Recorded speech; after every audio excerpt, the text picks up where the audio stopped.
अस्सलाम वालेकुम नाज़रीन जी जुंगा न्यूज़ सां गॾु मां आहियां माशूक अली भुट्टो।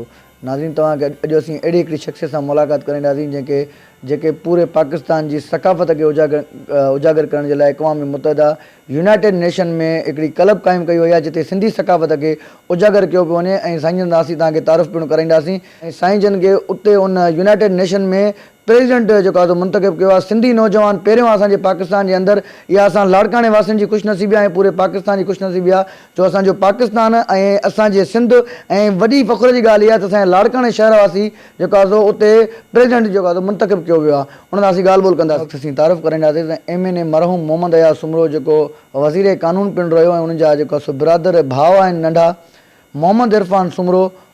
साईं अस्सलाम वालेकुम। वालेकुम सलाम। साईं अक़वाम मुतहिदा यूनाइटेड नेशन में सक़ाफ़त खे उजागर करण जे लाइ तव्हांखे पूरे पाकिस्तान मां तव्हां सिंधी नौजवान पहिरियां आहियो जो तव्हांखे प्रेसिडेंट मुंतख़िब कयो वियो आहे। असीं तव्हांखे इन ॻाल्हि ते वेलकम था चऊं ऐं तव्हांखे असीं मुबारकबाद पेश था कयूं। हे जेको इदारो जेको जेका क्लब जेका जुड़ाई वई आहे सिंधी सक़ाफ़त खे उजागर करण जे लाइ इन जूं छा एक्टिविटीज़ आहिनि जेको सभ खां पहिरियों साईं महिरबानी मूंखे तव्हांखे पंहिंजे प्रोग्राम में शिरकत करण जी ऐं बेसिकली मुंहिंजे लाइ बि तमामु फ़ख़्र जी ॻाल्हि आहे ऐं तव्हां उत्साह ॾिनो इन जी बि महिरबानी। पाकिस्तान क्लब यूनाइटेड नेशन्स में जेको असां हाणे रिसेंटली ठाहियो आहे इहो मूंखे हिकिड़ी वॾी इहो एज़ाज़ु हासिलु आहे त मां इन क्लब जो फाउंडर आहियां, इन जो बुनियादु रखियो ऐं इन खे कंसीव कयो, इन जी सोच रखी। इन प्रोसेस खे कंदे 2 साल लॻी विया असांखे, पर ख़ुशी जी ॻाल्हि इहा आहे त मां हेॾे लाड़काणे अचण खां अॻु में हफ़्तो अॻु में इन क्लब जो बाक़ाइदा तौर ते बुनियादु रखियो ऐं इन खे यूनाइटेड नेशन जे जनरल असेंबली बि मंज़ूरी ॾिनी आहे। मां तव्हांखे इन जा कुझु मक़सदु ॿुधाईंदो वञा। इन क्लब जो हिकिड़ो कॉन्स्टिट्यूशन आहे, उन जो हिकिड़ो पंहिंजो आइन आहे ऐं उन आइन जे मुताबिक़ हिन क्लब जो मक़सदु उन पाकिस्तान जी सक़ाफ़त खे फ़रोग़ ॾियणु आहे। असां पंहिंजे सक़ाफ़त खे फ़रोग़ ॾेई सघूं था, असां पंहिंजी नेशनल आइडेंटिटी असांजी जेका क़ौमी शनाख़्त आहे उन खे फ़रोग़ ॾेई करे सघूं था ऐं उन जो मक़सदु इहो आहे त पाकिस्तान सां जे लाॻापियल ऐं UN सां लाॻापियल जेकी बि पाकिस्तानी न्यूयॉर्क में ऐं फील्ड में ऐं साईं रीजनल कमीशन्स में जेके ज़ैली इदारा आहिनि यूनाइटेड नेशन्स जा उन में कमु करे रहिया आहिनि ऐं funds and programs and agencies में कमु करे रहिया आहिनि, UN सेक्रेटेरिएट में उन सभिनी खे हिकिड़े प्लेटफॉर्म ते इकठो करिणो आहे। इहो तारीख़ में पहिरियों क़दम खयो वियो आहे यूनाइटेड नेशन्स जी इस्टेब्लिशमेंट खां, यानी 1947 खां वठी पाकिस्तान हिस्ट्री में बि इहो पहिरियों क़दम आहे। असां सभिनी पाकिस्तान जे लाइ वॾी ख़ुशी जी ॻाल्हि आहे। मां तव्हांखे उन्हनि जी ख़ुशी बयानु नथो करे सघां जॾहिं असांजा दोस्त गॾु थिया उन्हनि जी पहिरीं असेंबली जी मीटिंग में, त उन्हनि इन इनिशिएटिव खे ऐं इन क़दम खे तमामु घणो साराहियो ऐं उन्हनि जो आदर भाव कयो। उन्हनि इहा महिरबानी शुक्रियो अदा कयो उन्हनि दोस्तनि जो जेके इहे इन इनिशिएटिव खयों त उन्हनि खे उहो प्लेटफॉर्म फ़राहम कयो वियो आहे जंहिं ते पाकिस्तानी गॾु वेही करे हिक ॿिए जी इंकरेजमेंट कंदा ऐं उते पंहिंजनि क़ीमती तजुर्बनि खे शेयर कंदा। ऐं ॿियो इहो त यूनाइटेड नेशन्स में पंहिंजी क़ौमी शनाख़्त खे बि फ़रोग़ ॾेई करे सघनि था। असां उते अवेयरनेस बिल्डिंग करे सघूं था त पाकिस्तान उन जी सक़ाफ़त ऐं उन जे बारे में जेके ग़लति असरात दुनिया में फेक न्यूज़ ऐं मीडिया जे करे पखिड़ा विया आहिनि उन्हनि खे करेक्ट करे सघिजे थो, जंहिंजे स्टीरियोटाइप्स खे ब्रेक करे सघिजे थो। इन क्लब जो जेको इहो क़दम खयों वियो आहे इन खे असांखे पाकिस्तान जी जेके सफ़ारती सतह ते हिकिड़ी कामयाबी सम्झी सघिजे थी। ऐं उते जेको आहे एक्टिविटीज़ जे हवाले सां छा आहे, तव्हां जेको हफ़्तो थियो आहे तव्हां उते प्रेसिडेंट मुंतख़िब थियो या क्लब जेका इहा जुड़ाई वई आहे यूनाइटेड नेशन में, इन हवाले सां तव्हां छा चवंदो उते कहिड़े क़िस्म जो जेको आहे एक्टिविटीज़ जेको आहे अञा तव्हां कंदो हुते? साईं सवाल पुछण जी महिरबानी। हाणे इन क्लब जो हिकिड़ो कैलेंडर तश्कील कयो आहे, यानी उन कैलेंडर ऑफ इवेंट्स जेके असां एक्टिविटीज़ जेके असां तक़रीबात कराईंदासीं उन जो हिकिड़ो स्केड्यूल ऐं कैलेंडर तश्कील कयो आहे ऐं असेंबली ऐं उन जी एग्ज़ीक्यूटिव काउंसिल ऐं मां बहसीत प्रेसिडेंट उन क्लब ऐं एग्ज़ीक्यूटिव काउंसिल जो इहो फ़ैसिलो कयो वियो जेका पोइ हफ़्ते इस्लामी असेंबली जो इजलास थियो त असां सभ खां पहिरियों नंढा नंढा क़दम खणी करे पहिरियों पाण खे मुनज़िम तौर सां पेर ॼमाईंदासीं। ऐं इन हवाले सां पहिरीं एक्टिविटी जेका प्लान कई वई आहे उहा आहे इफ़्तार, यानी मुस्लमाननि जी। तव्हांखे हाणे रीसेंटली ख़बर पई हूंदी त इस्लामोफोबिया मुस्लमाननि जे ख़िलाफ़ु जेको हिकिड़ो तफ़रुक़ ऐं उन्हनि जे ख़िलाफ़ु हिकिड़ी नफ़रत जेका फैलाई वई आहे दुनिया में ऐं उन नफ़रत जा शिकार जो रीसेंटली जेको अनक़रीब न्यूज़ीलैंड में वाक़ियो थियो जंहिंमें 40 मुस्लमान शहीद कया विया। ऐं असांजी कोशिशि आहे त मुस्लमाननि खे ऐं उते ग़ैर मज़हबी तौर ते हिकिड़े पुरअमन तरीक़े सां असांजी जीअं असांजी तहज़ीब आहे, असां अमन पसंदि क़ौम आहियूं, उन्हनि खे गॾु कयो वेंदो।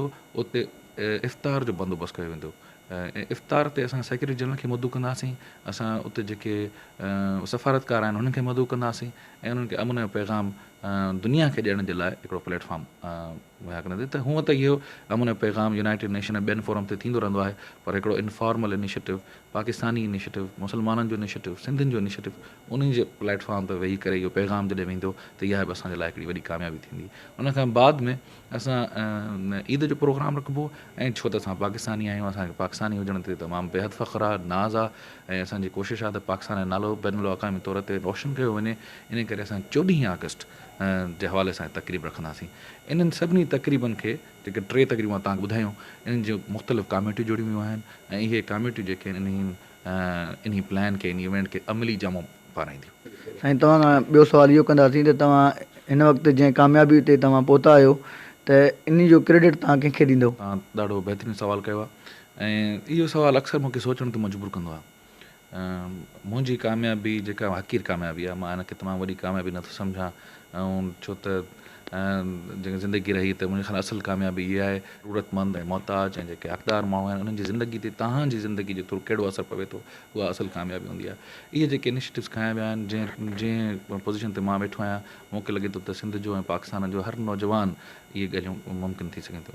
तव्हांजे सवाल जो जवाबु ॾींदे मां इहो अर्ज़ु कंदो हलां त जेकॾहिं हिकिड़ो को माण्हू न आहे, कुझु चंद माण्हू जेकॾहिं इजाज़त ॾींदो माण्हुनि जो नालो वठां त उहो आहे मुंहिंजो वालिद साहिबु, मुंहिंजी वालिदा ऐं मुंहिंजा भाउर, मुंहिंजियूं भेणियूं ऐं ख़ासि तौर ते साईं मोहम्मद अयाज़ सुमरो साहिबु जेको पोएं साल हिन दुनिया मां लाॾाणो करे विया ऐं उन्हनि जो असांजी ज़िंदगी में वॾो किरदारु आहे। उन्हनि असांखे पंहिंजे पीउ वांगुरु पालियो, उन्हनि जी तरबियत ॾिनी, असांखे सोच ॾिनी, असांखे फ़िक्रु ॾिनो, असांखे हिकिड़ो नज़रियो ॾिनो ऐं उन्हनि जी ज़िंदगी असांखे तमामु घणो इंस्पायर कयो।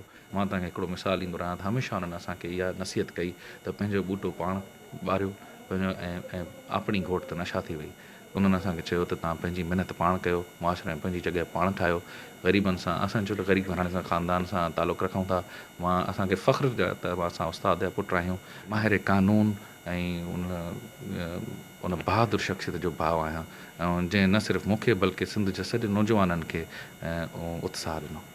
साईं खां हिते हिकिड़ो ॿियो सवालु कंदासीं साईं, जेके पूरे पाकिस्तान जा या सिंध जा जेके यंगस्टर नौजवान आहिनि, जेके तालीम याफ़्ता आहिनि या जेके तव्हांखे ॾिसी रहिया आहिनि, तव्हां उन्हनि खे कहिड़ो मैसेज ॾियणु चाहियो? सिंधी नौजवाननि जे लाइ मुंहिंजो पैगाम आहे, पाकिस्तानी नौजवाननि लाइ मुंहिंजो पैगाम आहे त असांखे बैन अल-अक़वामी तौर ते तमामु घणनि चैलेंजिस खे मुंहुं ॾियणो पवे थो ऐं उहे सफ़ारती मैदान में बि जेका असांखे जंग विढ़णी आहे उन में हिसो वठनि ऐं उन में पंहिंजो किरदारु अदा कनि। वॾी महिरबानी साईं। त नाज़रीन, तव्हां मोहम्मद इरफान सुमरो जूं ॻाल्हियूं ॿुधियूं, जो इहो पिणु चवणु आहे त असीं अक़वामी मुतहिदा ऐं जेके जंहिंमें असीं हिसो वरितो आहे, यूनाइटेड नेशन में असीं प्रेसिडेंट थिया आहियूं, त असांजी जे लाइ न पर पूरे पाकिस्तान जे लाइ इहा फ़ख़्र जी ॻाल्हि आहे।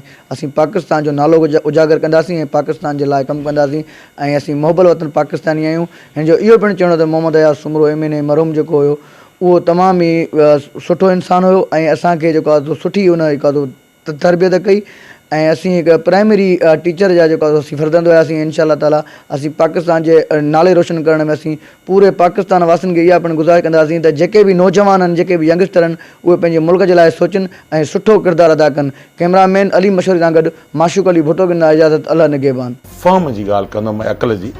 मुंहिंजो नंढो भाउ आहे इरफान सुमरो, उन 2005 में दिसंबर में CSS कई, फॉरेन अफेयर्स में आहे ऐं हींअर UN में आहे।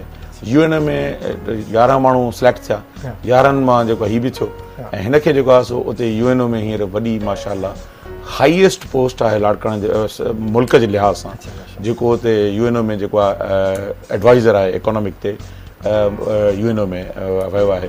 सुठी पोस्ट आहे मुंहिंजे ख़्याल में हिस्ट्रीअ में सिंस 1947 टिल टुडे उहा ई पहिरियों सिंधी आहे जेको इन्ही पोस्ट ते पंहिंजे मेरिट ते आयो आहे बग़ैर कंहिं सिफ़ारिश जे।